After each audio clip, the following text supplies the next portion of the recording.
اور پھر کتنے ہی دن وہ انجان سے بنی رہی اور جس طرح آفس میں اسے جیلان آفندی کا جائزہ لیا تھا اسی طرح ان کے گھریلو معاملات اور معمولات کا جائزہ لیتی رہی۔ جیلان آفندی آفس سے آتے تو پہلے اپنی بیوی زینب کے کمرے میں جاتے تھے، کچھ دیر وہاں بیٹھتے، اس کے بعد رات کے کھانے تک سنی کے ساتھ وقت گزارتے تو اس دوران اس کے سینے پر سانپ لوٹتے تھے، بس نہیں چلتا تھا کہ انہیں کھینچ کر اپنے کمرے میں لے آتی، لیکن کمال عورت تھی، اپنے ہر منفی جذبے کو بہت خوبصورتی سے چھپا کر یوں بن جاتی جیسے وہ اسی میں خوش ہے، اور الٹا جیلان آفندی اس کے ممنون ہونے لگتے۔ یوں کتنے ہی دن اس نے خود پر جبر کیا، اس کے بعد دھیرے دھیرے جیلان آفندی کی ڈور پر اپنی گرفت مضبوط کر کے انہیں اپنی طرف کھینچنے لگی تھی۔ جب وہ آفس سے لوٹتے تو پہلے سے گیٹ کے آس پاس موجود ہوتی اور ان کے آتے ہی لپک کر ان کی طرف بڑھتی، پھر بہت لگاوٹ کا مظاہرہ کرتے ہوئے انہیں اپنے ساتھ کمرے میں لے آتی، اور جو درمیان میں وہ زینب کے کمرے کی طرف مڑنے لگتے تو اسی وقت یا تو اسے چکر آ جاتا یا پیٹ میں درد شروع ہو جاتا، یہاں تک کہ معصوم سنی بھی اسے کھٹکنے لگا تھا۔ اور جب 1 سال بعد شہریار پیدا ہوا تب اس کی خود غرضی انتہا کو پہنچ گئی تھی۔ وہ جیلان آفندی اور ان کی ہر شے پر صرف اور صرف شہریار کا حق نہ صرف سمجھنے بلکہ اکثر جتانے بھی لگی تھی، جس سے جیلان آفندی پہلے ٹھٹکے، پھر ایک روز اسے دھیرے سے سمجھاتے ہوئے بولے تھے، میرا ایک نہیں 2 بیٹے ہیں، اور جس طرح میرے دل میں دونوں کی محبت یکساں ہے اسی طرح یہ دونوں مجھ پر ایک جیسا حق رکھتے ہیں۔ تم شہری کی بات کرتے ہوئے سنی کو مت بھولا کرو، اور یہ بھی یاد رکھو کہ سنی میری پہلی اولاد ہے۔ اس سے آپ کا کیا مطلب ہے؟ وہ ان کی آخری بات پر ناگواری سے بولی تھی۔ تم جو بھی سمجھو لیکن غلط مت سمجھنا۔ انہوں نے ٹالا بھی اور باور بھی کرایا تو اس وقت وہ خاموش ہو گئی، لیکن لفظ پہلی اس کے دل میں ترازو ہو گیا تھا۔ وہ اس گھر میں آئی ہی اسی لیے تھی کہ دوسری نہیں کہلانا چاہتی تھی، حالانکہ یہ ایک اٹل حقیقت تھی جسے کسی طور جھٹلایا نہیں جا سکتا تھا۔ اگر جیلان آفندی پہلی کو چھوڑ کر اسے شادی کرتے تب بھی وہ پہلی نہیں ہو سکتی تھی، اور نہ ہی اس کی اولاد کے حصے میں یہ اعزاز آنا تھا، اور یہ اسے پہلے سوچنا چاہیے تھا۔ لیکن اس وقت ایک تو اس نے یہ سمجھ لیا تھا کہ نصیب صرف پیسے سے بنتا ہے، دوسرے یہ زوم بھی تھا کہ اس کی محبت میں کھو کر جیلان آفندی پہلی بیوی کیا بچے کو بھی بھول جائیں گے، بلکہ اس کے کہنے پر چھوڑ بھی دیں گے، تو پھر کچھ عرصہ ہی وہ لوگوں کو یاد رہے گی، اس کے بعد صرف وہ رہ جائے گی اور پھر وہی پہلی اور آخری ہوگی۔ لیکن اس کے برعکس جیلان آفندی نے پہلے مقام پر ہی اسے باور کرا دیا تھا کہ زینب یہاں سے کہیں نہیں جائے گی۔ بظاہر تو وہ خاموش ہو گئی تھی، لیکن در حقیقت اس نے اس بات کو چیلنج بنا لیا تھا، اور اپنی ساری توانائیاں وہ اس کے خلاف پلان بنانے میں صرف کر رہی تھی کہ کسی طرح زینب اور سنی کو اس گھر سے ہی نہیں جیلان آفندی کی زندگی سے بھی نکال دے۔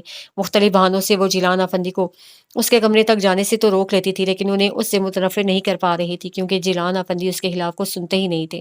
اس لیے نہیں کہ وہ اسے محبت کرتے تھے، بلکہ جانتے تھے کہ وہ سیدھی سادی کم گو عورت ہے، اور اس سے بھی یہی کہتے تھے بے وقوف ہے وہ، تم اس کی باتوں کا برا نہیں مانا کرو۔ اس کے بعد وہ لاکھ کچھ کہتی آفندی یوں بن جاتے جیسے سن ہی نہیں رہے، جس پر وہ مزید تلملا جاتی تھی، اور اس وقت وہ بالکل ہی آپے سے باہر ہو گئی جب اس نے سنا کہ زینب پھر ماں بننے والی ہے۔ شاید اپنے طور پر اس نے سمجھ لیا تھا کہ جیلان آفندی دوبارہ کبھی زینب کی طرف راغب نہیں ہوں گے، بس فرض نبھانے کو 1 آدھ گھنٹہ جو اس کے پاس جاتے ہیں وہ بھی اسے گراں گزرتا تھا۔ اس کے علاوہ وہ کبھی انہیں اس کے کمرے کی طرف دیکھنے بھی نہیں دیتی تھی، ہر پل اپنی اور شاعری کی ذات میں الجھائے رکھتی۔ اس لیے اسے حیرت تو تھی، اس سے زیادہ غصہ، اور پھر جیلان آفندی کے سامنے اس نے اپنا ایک امیج بنا لیا تھا، یعنی زینب کے معاملے میں کسی بات پر براہ راست الجھتی نہیں تھی، ہاں اس کے اندر الاؤ دہکتا، لیکن ان پر ظاہر نہیں کرتی تھی، کیونکہ اس کے خیال میں ایسا نچلے طبقے کی عورتیں کرتی ہیں۔ اس لیے اس نے ابھی بھی ان سے کچھ نہیں کہا، بلکہ جب انہوں نے بتایا کہ اس گھر میں ایک اور مہمان آنے والا ہے تو پہلے وہ واقعی نہیں سمجھی تھی۔ اور مہمان؟ ہاں ابھی زینب نے خوشخبری سنائی ہے، انہوں نے خوش ہو کر بتایا تو وہ بھونچ کر رہ گئی۔ اللہ نے بیٹے تو دیے ہیں، اب میری خواہش بیٹی کی ہے۔ جیلان آفندی نے اپنی خوشی میں اس کے چہرے کی بدلتی رنگت پر غور ہی نہیں کیا، ورنہ اس وقت وہ اسے بہت اچھی طرح پہچان لیتے۔ بیٹی ہی ہوگی، وہ بہت جلدی سنبھل کر بولی تھی۔ اتنے یقین سے کیسے کہہ رہی ہو؟ انہوں نے چونک کر پوچھا تو وہ مسکرا کر بولی تھی، میرا یقین ہے اس بات پر کہ آپ کی ہر خواہش پوری ہوگی۔ ہاں اب تک تو ایسا ہی ہوا ہے، آئندہ بھی ایسا ہی ہوگا۔ وہ اس وقت ان کی خوشی شیئر کر کے ان کی نظروں میں سرخرو ہو گئی تھی، اور اگلے روز ان کے آفس جاتے ہی وہ زینب کے کمرے میں جا پہنچی تھی۔ تمام عرصے میں وہ پہلی بار براہ راست زینب سے مخاطب ہو رہی تھی، ورنہ اس سے پہلے اس کا انداز ایسا تھا جیسے وہ اسے اس قابل ہی نہیں سمجھتی، اور وہ خود کیا تھی اس وقت۔ اگر جیلان آفندی اسے دیکھ یا سن لیتے تو کھڑے کھڑے فیصلہ سنا دیتے۔ سنا ہے تم ماں بننے والی ہو؟ اسے چھوڑتے ہی جارحانہ انداز میں زینب سے پوچھا تھا، اور گو کہ اسے کوئی جرم نہیں کیا تھا پھر بھی مجرمانہ انداز میں سر جھکا لیا تو وہ اس کی بزدلی پر مزید شیر ہو کر انتہائی فحش گالیاں دینے لگی تھی، اور آخر میں وارننگ بھی دی کہ اگر اس نے جیلان آفندی سے اس کی شکایت کی تو وہ اسے گھر سے نکلوانے میں دیر نہیں کرے گی۔ اور زینب تو تھی ہی سادہ و بزدل، مزید اس سے خائف ہو گئی تھی، حالانکہ وہ جیلان آفندی کے بیٹے کی ماں تھی، اور پھر بیٹی کو جنم دے کر اس نے ان کی خواہش پوری کر دی تھی، پھر بھی وہ اسے ڈرتی تھی، کیونکہ اس نے اس گھر میں آتے ہی اپنی اجارہ داری قائم کر لی تھی۔ ملازمین پر بلا وجہ روب، کھانے کی ٹیبل پر خانسامہ کی کم بختی آتی، اور کیونکہ ایسے میں آفندی کچھ نہیں بولتے تھے اس لیے شاید زینب یہ سمجھتی تھی کہ وہ بھی ان سے خائف ہیں۔ بہرحال بیٹی کی پیدائش پر آفندی بہت خوش تھے، اور اب آفس سے آتے ہی سیدھا زینب کے کمرے میں جاتے اور گھنٹوں وہیں بیٹھے رہتے، تو ایسے میں وہ شہری کو ان کے پاس بھیج دیتی تھی۔ اس وقت شہری 4 سال کا تھا اور اسے وہ ننھی سی گڑیا بہت اچھی لگتی تھی۔ جیلان آفندی ننھی گڑیا کو گود میں لیتے تو ان کے ایک طرف سنی اور دوسری طرف شہری آن بیٹھتا تھا۔ شہری مسلسل سوال کرتا، یہ کہاں سے آئی ہے؟ اللہ میاں نے دی ہے۔ جیلان آفندی سے پہلے سنی جواب دے کر اپنی بڑائی جتاتا، یہ بولتی کیوں نہیں؟ ابھی بہت چھوٹی ہے نا۔ یہ روتی کیوں ہے؟ اسے بھوک لگی ہے۔ جیلان آفندی دونوں کی باتوں سے ہاسے محظوظ ہوتے تھے، اور اس دوران سائقہ جلے پیر کی بلی کی طرح اپنے کمرے میں چکراتی رہتی تھی، لیکن جیسے ہی جیلان آفندی کمرے میں آتے وہ یوں بن جاتی جیسے اسے پرواہ ہی نہیں۔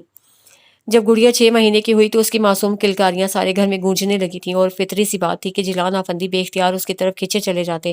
اس وقت سائقہ چکرا کر گر رہی ہوتی یا اس کے پیٹ میں درد اٹھتا، وہ نہیں رکتے تھے، بھاگے چلے جاتے۔ تو اس صورتحال سے وہ واقعی پریشان ہو گئے، لیکن ہارنے والوں میں سے نہیں تھی، اس لیے بس چند دن ہی پریشان رہی تھی۔ اس کے بعد اسے زینب کو بچوں سمیت اس گھر بلکہ جیلان آفندی کی زندگی سے نکال دینے کی ٹھان لی، تو پھر وہ عورت سے ڈائن بن گئی تھی۔ یہ اسے جان لیا تھا کہ زینب پر اس کی کسی بات کا اثر نہیں ہوتا، یعنی وہ اس پر کتنے ظلم ڈھائے یا گھناؤنے الزام لگائے، وہ یہ دہلیز چھوڑ کر نہیں جائے گی۔ شاید ماں باپ نے اسے رخصت کرتے ہوئے یہی سکھایا تھا کہ شوہر کی چوکھٹ سے مر کر ہی نکلے گی، اور وہ اسے بچوں سمیت مار دینے پر تیار ہو گئی تو پھر اسے کچھ سوچا ہی نہیں تھا۔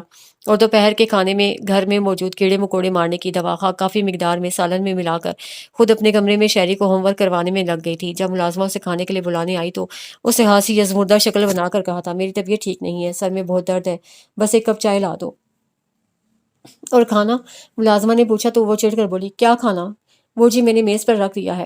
تو میں کیا کروں؟ جا کر اس سے اطلاع دو۔ اس کے تیز لہجے پر ملازمہ خائف ہو کر بولی، وہ تو نہیں ہے۔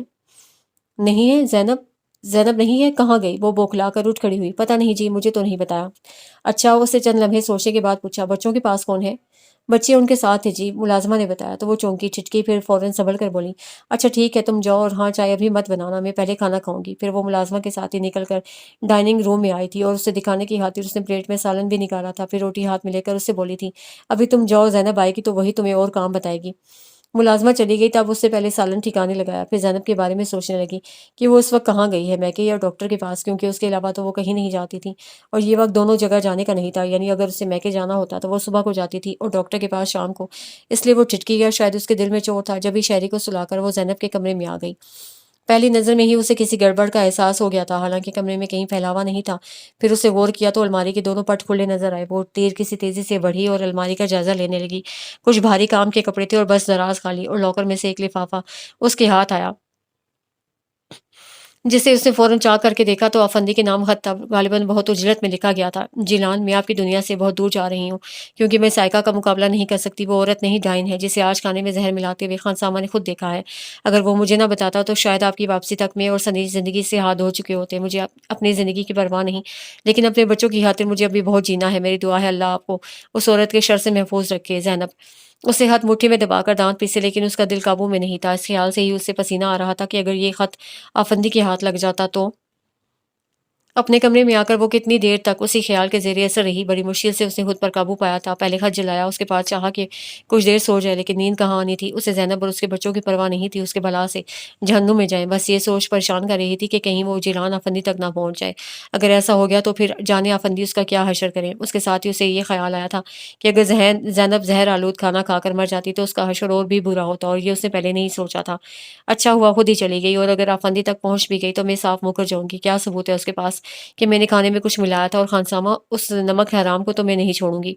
آخر وہ خود کو کچھ اطمینان دلانے میں کامیاب ہو گئی تھی۔ اس کے باوجود روزانہ کی طرح شام کو نہ تیار ہوئی نہ لان میں نکلی۔ ایک تو دل میں چور تھا، دوسرے ذہنی انتشار نے واقعی اسے نڈھال کر دیا تھا، اور جیلان آفندی پہلے مرحلے پر چونکہ اس کی موجودگی کے عادی ہو چکے تھے، اس لیے اس روز اسے موجود نہ پا کر انہیں اچنبھا ہوا جب بھی سیدھے اسی کے پاس آئے اور اس کا ستا ہوا چہرہ دیکھ کر قدرے تشویش سے پوچھنے لگے، کیا بات ہے؟ ٹھیک، طبیعت تو ٹھیک ہے تمہاری؟ ہاں، بس پوری دوپہر سر کے درد سے پریشان رہی۔ وہ براہ راست انہیں دیکھنے سے خائف تھی، جب ہی اپنی کن پٹیاں دبانے لگی تھی۔ زیادہ درد ہے تو چلو ڈاکٹر کے پاس، انہوں نے اس کے پاس بیٹھتے ہوئے کہا۔ آپ پہلے شاور لے لیں، اسے گویا منع نہیں کیا، بس 5 منٹ، تم جلدی سے تیار ہو جاؤ۔ وہ ٹائی کی نوٹ ڈھیلی کرتے ہوئے اٹھ کھڑے ہوئے، تبھی شہری ان کی ٹانگوں سے لپٹ کر بولا، پاپا، گڑیا پاس چلیں؟ ہاں بیٹا چلتے ہیں، انہوں نے جھک کر شہری کو گود میں اٹھا لیا اور جانے لگے تو وہ گھبرا کر بول پڑی، وہ شاید میکے گئی ہے۔ کون؟ زینب؟ جیلان افندی نے پلٹ کر اسے دیکھا تو وہ اپنی جگہ پہلو بدل کر بولی، ہاں ملازمہ بتا رہی تھی کہ وہ بچوں کے ساتھ گئی ہے، سارا دن گڑیا کی آواز بھی نہیں آئی۔ اچھا، جیلان افندی کی حیرت بجا تھی کیونکہ زینب ان سے پوچھے بغیر کبھی نہیں گئی تھی۔ آپ شاور لے لیں پھر ڈاکٹر کی طرف چلیں گے، شہری میرے پاس آؤ۔ اس نے فوراً ان کا دھیان بٹا دیا تھا، لیکن کب تک؟ اسے ڈاکٹر کو دکھانے کے بعد اس کے کہنے پر رات کا کھانا بھی باہر ہی کھایا، اور جب گھر واپس آئے تو زینب کے کمرے میں گئے تھے، لیکن آگے اسے موجود نہ پا کر انہیں مایوسی کے ساتھ تشویش نے گھیر لیا تھا۔ الٹے پیروں واپس اس کے پاس آ کر پوچھنے لگے، سنو، تمہارے ساتھ کوئی جھگڑا تو نہیں ہوا تھا؟ کس کا؟ وہ یکسر انجان بن گئی تھی۔ زینب کا۔ آفندی، جھگڑا وہاں ہوتا ہے جہاں دو فریقوں کے مابین کوئی تعلق ہو، اور ہمارے درمیان تو کبھی رسمی گفتگو بھی نہیں ہوئی۔ ویسے زینب نے آپ سے کیا کہا ہے؟ اس نے بہت دھیرج سے ٹوکنے اور جتانے کے بعد پوچھا تو وہ جذبے سے ہو کر بولے، زینب ابھی تک نہیں آئی۔ تو اس میں پریشانی کی کیا بات ہے؟ پریشانی کی بات یہ ہے کہ وہ مجھ سے پوچھے بغیر، مجھے بتائے بغیر گئی ہے، اور ایسا کبھی نہیں ہوا۔ ہو سکتا ہے اس کے میکے میں کوئی بات ہو گئی ہو۔ وہ مکمل طور پر خود پر قابو پا چکی تھی اور اسے یقین تھا کہ اب وہ کہیں کسی مقام پر کمزور نہیں پڑے گی، اس لیے پورے اعتماد سے بول رہی تھی۔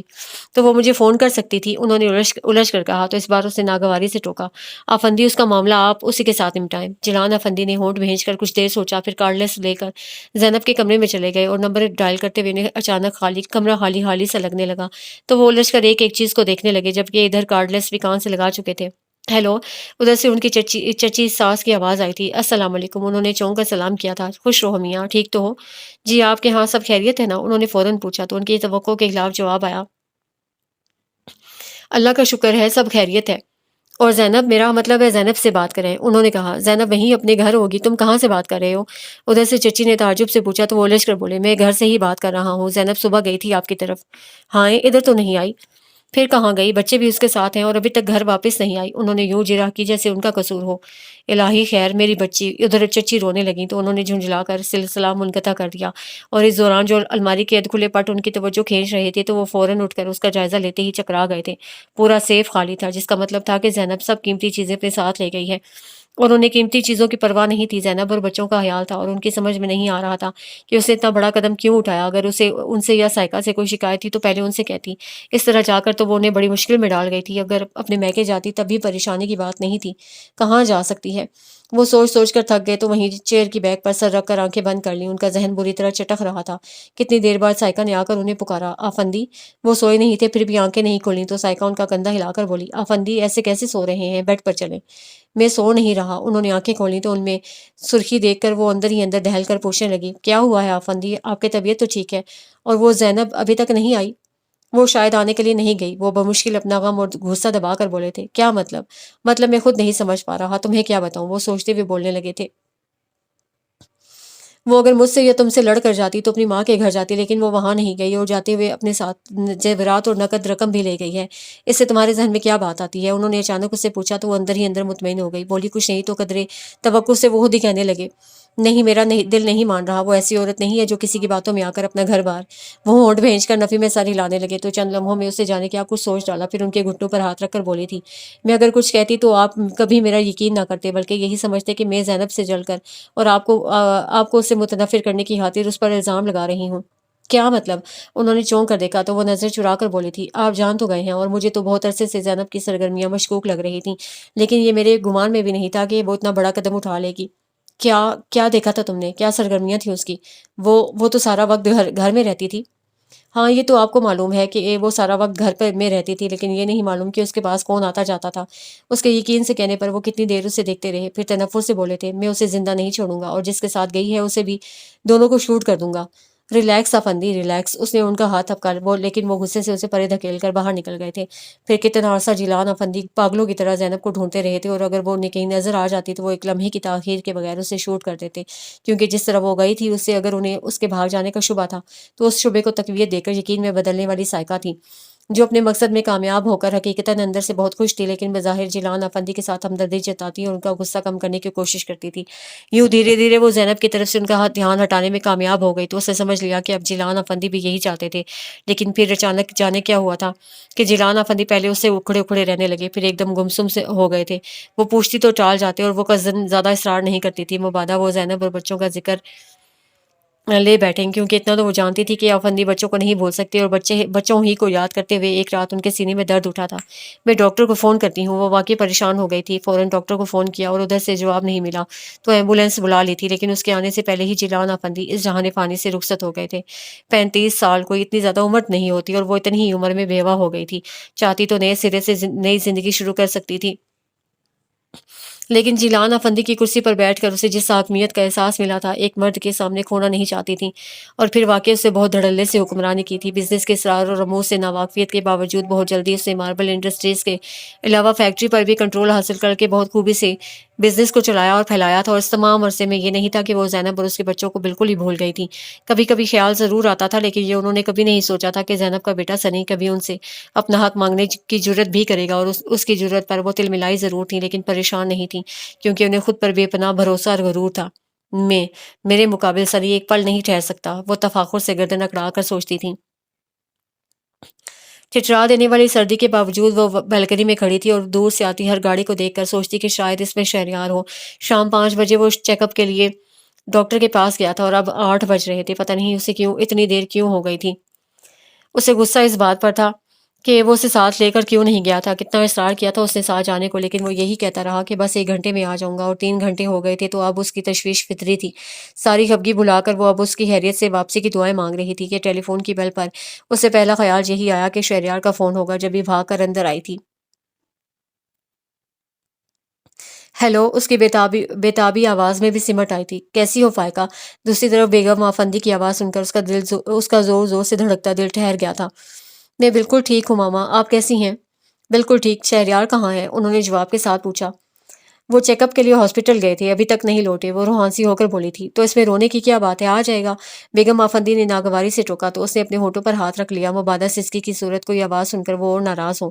سنو، قدرے توقف سے بیگم آفندی اسے پکار کر پوچھنے لگی، تم نے چیک اپ کرایا؟ میں نے؟ وہ حیران ہوئی۔ ہاں، میں تمہاری طرف سے خوشخبری کی منتظر ہوں، بیگم آفندی نے کہا تو ان کا مطلب سمجھ کر جذبت سی ہو کر بولی، ماما اس وقت آپ کو صرف اور صرف شہری کے لیے دعا کرنی چاہیے۔ یہ تم مجھے بتاؤ گی؟ انہوں نے غصے سے کہا تو وہ خاموش ہو رہی۔ سنو، شہری آئے تو اسے کہنا مجھے فون کرے۔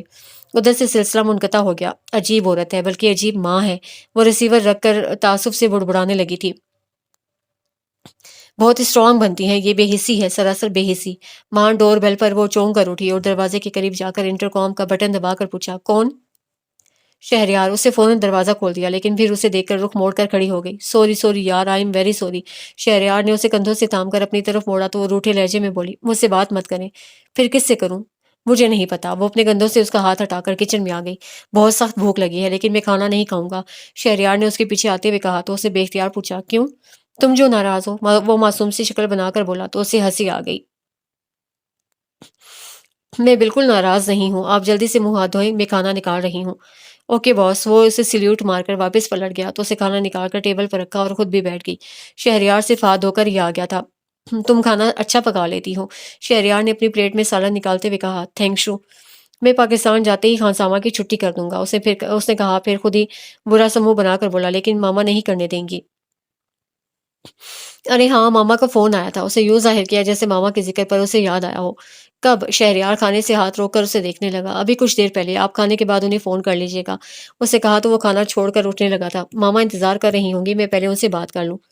شہری پلیز پہلے کھانا کھا لیں، اسے نرمی سے روک دیا۔ پھر کھانے کے بعد انجان سی بن کر چائے بنانے لگ گئی، اور جب چائے لے کر کمرے میں آئی تو وہ آرام سے لیٹا تھا۔ ہو گئی ماما سے بات؟ اس نے چائے کا مگ اسے تھماتے ہوئے پوچھا۔ بہت شکایتیں کی ہیں تم نے میری؟ میں نے؟ تو نے کس سے بتایا ہے کہ میں اکیلا گیا تھا، بہت دیر سے لوٹا ہوں، تم پریشان ہو رہی تھیں وغیرہ وغیرہ؟ میں نے شکایتیں انہوں نے بتایا تھا۔ خیر چھوڑیں، یہ بتائیں ڈاکٹر نے آپ سے کیا کہا؟ اس نے بیگم آفندی کے ذکر سے کترا کر بات بدل دی۔ سب ٹھیک ہے، کوئی پریشانی کی بات نہیں، وہ ڈاکٹر کے انداز میں کہہ کر ہنسا، پھر آہستہ سے اس کی ناک چھو کر بولا، تمہاری محبت نے مجھے زندہ کر دیا ہے۔ یہ آپ سے کس نے کہا کہ میں آپ سے محبت کرتی ہوں؟ وہ شریر مسکراہٹ ہونٹوں میں دبا کر بولی، نہیں کرتی؟ شہریار نے گھورا۔ اس نے نفی میں سر ہلایا۔ تو پھر مجھ پر ابھی فاتحہ پڑھ لو۔ شہریار نے تکیے پر سر رکھ کر آنکھیں بند کر لی تو وہ چیخ پڑی، شہری، میں ایسا بےہودہ مذاق ہرگز برداشت نہیں کر سکتی، اور جو تم نے کیا وہ بہت اچھا مذاق تھا۔ اس روز مر جاؤں گا جس روز تمہاری محبت میں ذرہ برابر کمی آئی، سمجھی؟ وہ ایک دم سنجیدہ ہو گیا تھا۔ ایسا کبھی نہیں ہوگا۔ اس کے آنسو بے اختیار چھلک گئے تھے۔